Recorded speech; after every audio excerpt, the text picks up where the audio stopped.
हम लोग लाज में आके वह लक्ष्मण रेखा लांघ जाते हैं, और लक्ष्मण रेखा लांघ देने से यानी मर्यादा तोड़ देने से हमें सीता की तरह घना दुख उठाना पड़ता है। पुण्यात्माओं, एक लक्ष्मण रेखा हमने सतलोक में लांघी थी, वह मर्यादा तोड़ी थी, अपने परमपिता से हटकर हमने इस काल में मन फंसाया था। अब हम उस मर्यादा को उल्लंघन करने से आज कितना कष्ट उठा रहे हैं। इस काल के इस नौलखा बाग में, किस ब्रह्मांड में हमें कितनी यातना दी जा रही है। किसी का बेटा मर गया, किसी की बेटी मर गई, किसी का दामाद मर गया, किसी की टांग कट गई, किसी का हाथ टूट गया, कट गया है, ना जाने कितने प्रकार के कष्ट आपके ऊपर हैं। कोई कैंसर से पीड़ित है, कोई किसी प्रकार है। पुण्यात्माओं, हमने फिर वापस अपने भगवान के पास जाना है, पति के पास जाना है। अब पुण्यात्माओं, हनुमान जी को श्री रामचंद्र जी ने, यानी वैसे तो 10 दिशा को खोज हो रही थी, हनुमान जी कुदरती पहुंच गए लंका में, और वहां जाकर देखा सीता जी मिल गई, पता लग गया कि सीता ये है।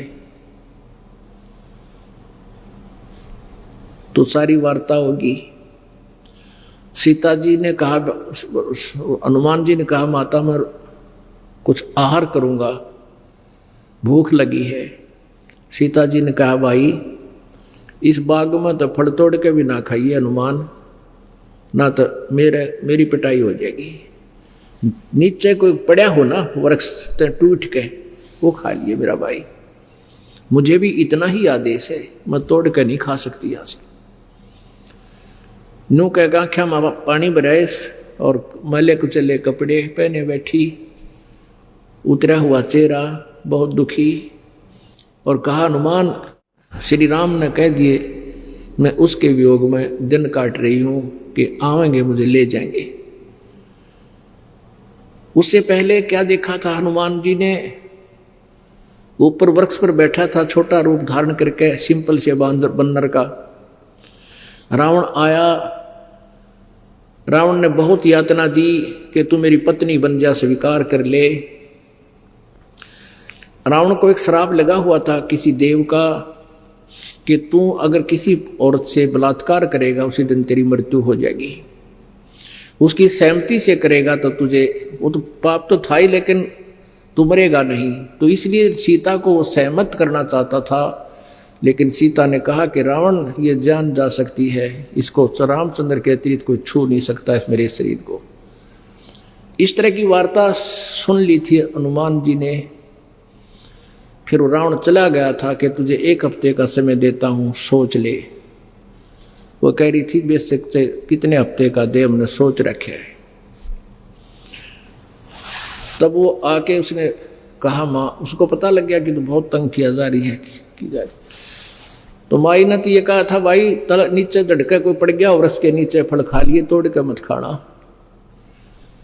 हनुमान तो भाई सूरवीर था, उस पर ना देखा गया। अकीसे निकम्मे ऐसे दुखी कर रहे हैं।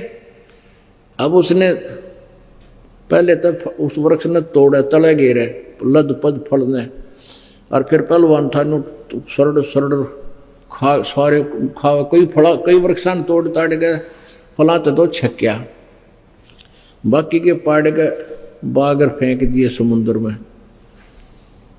रावण को पता लग गया कि एक बानर आया हुआ है, ऐसे ऐसे उद्मस्ता रहे हैं। ये तो आपने सारी कथा का पता है, ज्यादा ना बढ़ा के। फिर वो वापस आ गए, सीता जी को अंगूठी दे आए, उनसे कंगन ले आए जो श्री राम पहचान सकते थे। सारी बात होगी। अब और कथा ना सुनाना चाहता, दास तो कहना चाहता है। अब रामचंद्र जी को हनुमान जी ने बताया कि भगवान सीता जी मिल गई और रावण के 9 लखे बाग में कैद कर रखी है।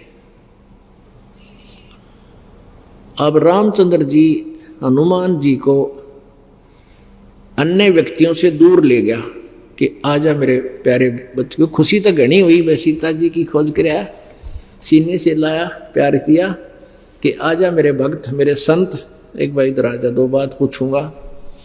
एकांत में जाकर पूछा, जैसे पुलिस वाले पूछा करें चोरते हैं। कहने लगा भाई अनुमान उड़ते ठीक से सीता अका जी दया है आपकी, भाई रोटी कहाँ खाई। रावण का वहां गया होगा ना दरबार में, अक नहीं भगवान वहां नहीं गया, सीता लेकर गई होगी इतने वहां रावण के दरबार में, वहां खाना खा के आया होगा कि नहीं भगवान। माता ने तो ये कहा था कि यहां से कोई फल भी तोड़ के नहीं खाना तूने, फल भी तोड़ के खा लिया ना बेटा, भाई मन ना पीटेंगे ये, फिर मेरी पिटाई करेंगे। कोई नीचे पड़ा हो ना टूट के अपने आप, वो खा लेना। वह किसके रावण के वहां जाओ थी। फिर कहने लगा कि आर श्रृंगार खूब कर रखे होंगे, सुथरे कपड़े पहन रखे होंगे अच्छे बढ़िया। अक नहीं। क्या वो रावण के पास जाती थी? अक नहीं। मैंने अपनी आंखों देखा, सारी वार्ता बताई कि वो तो आपके वियोग में आपके अतिरिक्त किसी को सौंपन में भी नहीं सोचती। अपनात्माओं, यहां रामचंद्र जी ये देखना चाहते थे, यदि वो आस्था मेरे में रखती है तो उसने लाऊं, और जय वो रावण से ही संबंधित हो चुकी है, रावण से घुल मिल गई है, फिर क्यों दुनिया मरवाऊं? दुनिया के लाल मरेंगे वहां पर, फिर क्यों लाऊं उसको छुटवा के? अगर वो मेरे में 100% आस्था है तो फिर उसको, उस आत्मा को अवश्य उस काल की, उस रावण की जेल से मुक्त कराना पड़ेगा। ऐसा ही हुआ। अपन आत्माओं, हम यहां उस काल के लोक में फंस गया के, और अभी तक हम तो अज्ञानता, मालिक को पता है कि हम अज्ञानता से इनको अपना मालिक मान बैठे थे। अब पता लग गया कि ये हमारे स्वामी नहीं है, यहां हमारा वो पति नहीं है, ये हमारा पति सतलोक में है, और वो हमें तभी ले जाएगा जब हम उसके अंदर सीता की तरह आस्था कर लेंगे। हम पति भर्ता पद से गिरे थे, हम पुनः उसी स्थिति में आ जाएंगे जैसे हम काल में आस्था इतनी कर ली थी इस ज्योति निरंजन में, हम अपने मालिक से भी विमुख हो गए थे, एक नहीं मानी उनकी। इतनी प्रबल शक्ति इसमें आस्था थी, इतनी ही प्रबल आस्था अब हमारी उस परम पिता में हो जाएगी, तब वो हमें यहां से लेकर जाएगा। तब इस रावण के 9 लखे बाग से हमें रावण की कैद से, इस काल की कैद से छुटवाएगा, अन्यथा बात बने को नहीं। तो पुण्यात्माओं, परमात्मा कहते हैं, अभी आपने संतों की वाणी भी सुनी है कि जो पति बरता पति तैराती, आन पुरुष नहीं भावे, बसे पीहर में सुरत प्रीतम में, नो कोई ध्यान लगावे। कि हमारी आस्था इस तरह होनी चाहिए अपने परम पिता में, जैसे लड़की का विवाह हो जाता है, फिर वो अपने मायके जाती है, महीने 2 महीने अपने पति के साथ रह के, अब वो अपने घर पे अवश्य रहती है, किसी को पता नहीं वो के मन में रखती है, उसका एक पल भी ध्यान अपने पति से नहीं हटता, वो वहां की सारी सीनरी उसके सामने घूमती रहती है। जो पति भरता पति से राती, आन पुरुष नहीं भावे, पति भरता के मन में दूसरा पति नहीं सुहाया कर, दूसरा पुरुष नहीं सुहावेगा। सुहाने का मतलब ये नहीं है कि वो किसी का आदर सत्कार नहीं करती पति भरता, लेकिन पति रूप में उसके मन में भी नहीं आता ये कि और कोई पति बने, यानी और कोई पुरुष में ऐसी भावना नहीं बनती। यहाँ तो इसी प्रकार कहते हैं, जो पति भरता पति से राती, यानी पति से लीन है, संबंधित है, आसक्त है, और आन पुरुष नहीं भावे। आत्मा इतना स्वभाव, जैसे कोई बीमार हो जाता है और रोटी कोई खाना चाहता है, स्वभाव भावे कोई ना, उल्टी पड़ना हो जाए, ऐसा स्वाभाविक आपका मन बनेगा। यानी इनकी यहाँ के भगवानों में as a god, as a अपना जो ना पूज्य देव नहीं आस्था बने, वो तो ये मालिक है यहाँ के, हमारा परिवार है।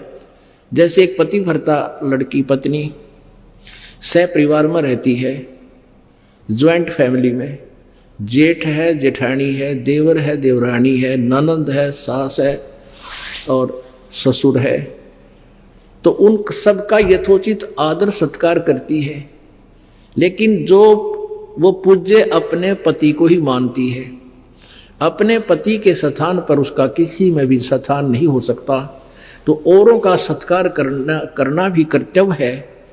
उनको यथा जैसे जेठ को बड़े भाई के तुल्य, देवर को छोटे भाई के तुल्य, जेठानी दुरानी को यथावत, सास ससुर को माता पिता के तुल्य, ननद को छोटी बड़ी को अपने हिसाब से, यानी सबका सत्कार प्यार से रहे। लेकिन जो आस्था अपने पति में वह किसी में नहीं हो, सोपन में भी, तो वो ऐसा होता पतिव्रता के मन में जैसे किसी ने बुखार आ गया हो और उसको कह ले खाना खा ले, उल्टी गिरन हो जा, जी परखी नहीं जा, तो ऐसा स्वभाव बनेगा आपका। तो ऐसा स्वभाव बनेगा अन्य भगवानों के प्रति आपकी आस्था कति नहीं रहेगी, मन में भी नहीं आवे, सोच भी नहीं सकते कि इनसे मैं कुछ मांग लूं, यानी इनसे पति वाले कर्म कर लूं। करने का भाव है कि हम अपने मालिक परमात्मा से ही मांगे, जो मांगे, जो कुछ भी चाहे उसी से अपनी पूर्ति करें, तब हम पतिव्रता बनाएंगे। और फिर कहते हैं पतिव्रता जमी पर जो जो धर है पावे, समर्थ झाड़ू देते हैं ना काटा लग जावे। पतिव्रता यानी ऐसी प्यारी आत्मा जो एक परमात्मा कबीर जी के अतिरिक्त किसी को सौंपन में भी नहीं सोचती, फिर वो अपने जीवन रूपी सफर में जब चलती है, वो समर्थ, वो पूर्ण परमात्मा, वो कबीर परमेश्वर उसके जीवन रूपी सफर में कांटों को बुहारता है, वो पाप कर्म रूपी कांटों को सब साफ करता चलता है। कहीं मेरी प्यारी आत्मा को कोई कांटा ना चुभ जा, कोई कर्म का दंड ना लग जा। कहते हैं इस प्रकार अपने परमपिता में ध्यान लगावे।